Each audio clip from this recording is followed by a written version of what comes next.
હજી રાંધવાનું બાકી હતું. એવામાં છોકરો રડ્યો એટલે નાની વહુ દેરાણી રાંધવાનું પડતું મૂકીને છોકરા પાસે ગઈ અને છોકરાને ધવડાવી ઘોડિયામાં સુડાવતી હતી. ત્યાં પોતે જોકા ખાવા લાગી અને સૂઈ ગઈ. એ વખતે સીતરામાની તેમના ઘરમાં પધરામણી થઈ. ચૂલો સળગતો હતો. એ જોઈને તેઓ ગુસ્સે થયા. તેમાં તેઓ આળોટ્યા અને દાગ્યા. આથી સીતરામાએ એને શ્રાપ આપ્યો કે જેવું મારું શરીર બળ્યું એવું એનું પેટ બળજો. સીતરામાના તો શ્રાપ આપીને ચાલ્યા ગયા. અને નાની વહુએ સવારે ઉઠીને ઘોડિયામાં જોયું તો એનો છોકરો બળીને ભડથું થઈ ગયો હતો. હવે એને પોતાની ભૂલ સમજાઈ અને લાગ્યું કે સીતરામાતા કોપ્યા છે. આથી તે રડવા લાગી અને માથું કૂટવા લાગી. એને રડતા સાંભળી એની જેઠાણી ત્યાં આગળ દોડી આવી. એની સાસુ પણ દોડતી દોડતી ત્યાં આગળ આવી ચડી.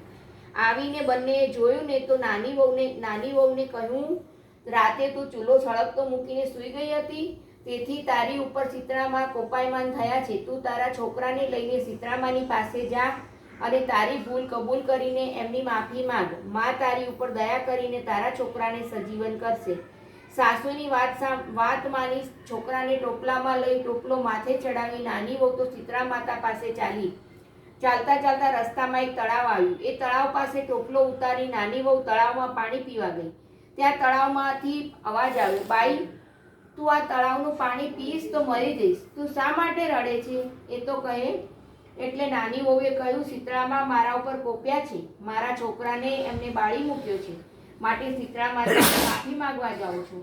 તું સીતરામા પાસે જાય છે તો મારી પૂછતી આવજે કે મારા તળાવનું પાણી પીનાર મરી કેમ જાય છે. નાની વહુએ તો પાણી પીધા વગર ટોપલો માથે ચડાવ્યો અને આગળ ચાલવા લાગી. થોડી ત્યાં રસ્તાની વચ્ચે બે આખલા ઊભા હતા અને બંને ગળામાં એક એક પડ હતું. તેઓ બંને એકબીજાને માથા મારીને લડતા હતા. નાની વહુ નજીક આવી એટલે આખલા લડતા બંધ થઈ ગયા અને નાની વહુને પૂછ્યું, બેટા, તારી આંખમાં આંસુ કેમ છે? સીતરામા મારી પર કોપાયમાન થયા છે એટલે માફી માંગવા જાઉં છું.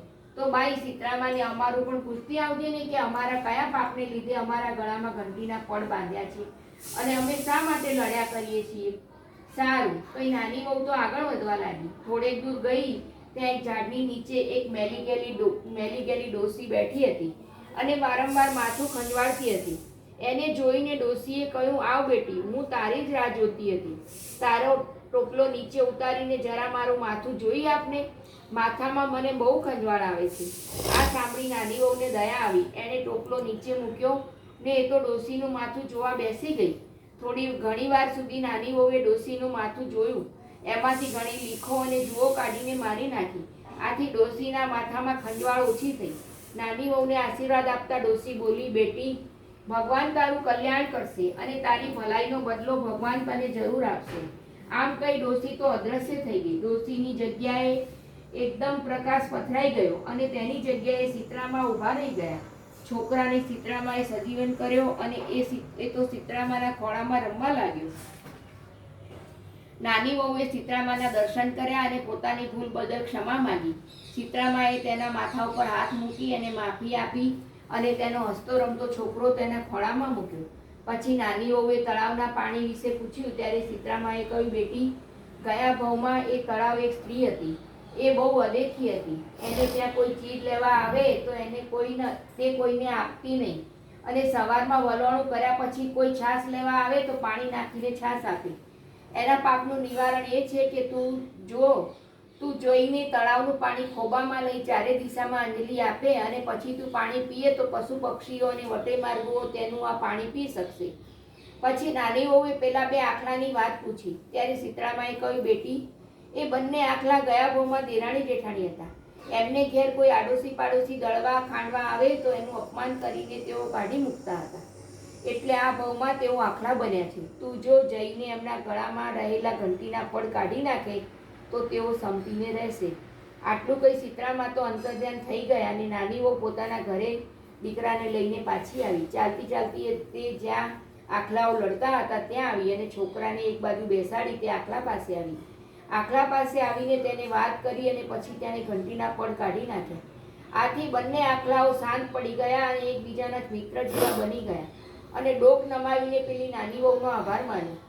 પછી નાની વહુ તો પોતાના છોકરાને તેડીને પેલા તળાવ પાસે ચાલતી ચાલતી આવી. ત્યાં આવીને તેને તળાવને પણ તેની બધી વાત જણાવી. એને તળાવમાંથી ખભો ભરીને પાણી લીધું અને ચારે દિશામાં અંજલિ ફરી છાંટ્યું. પછી પોતે થોડું પાણી પીધું.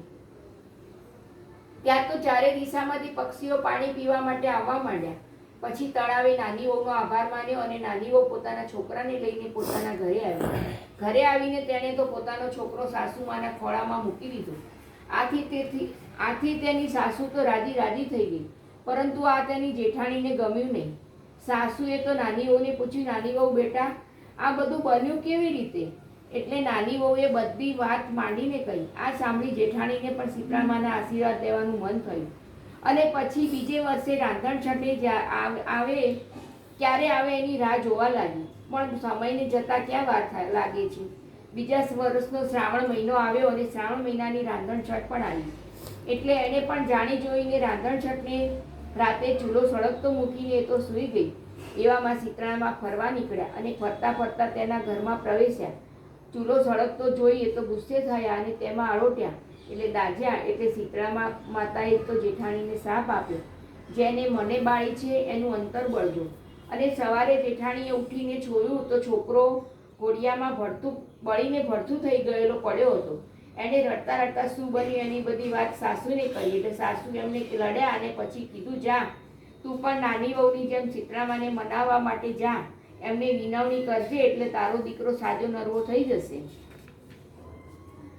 આ સાંભળી જેઠાણી તો છોકરાને ટોપલામાં નાખીને ચાલી નીકળી. આગળ જતા પેલું તળાવ આવ્યું. તળાવને કિનારે ઝાડ નીચે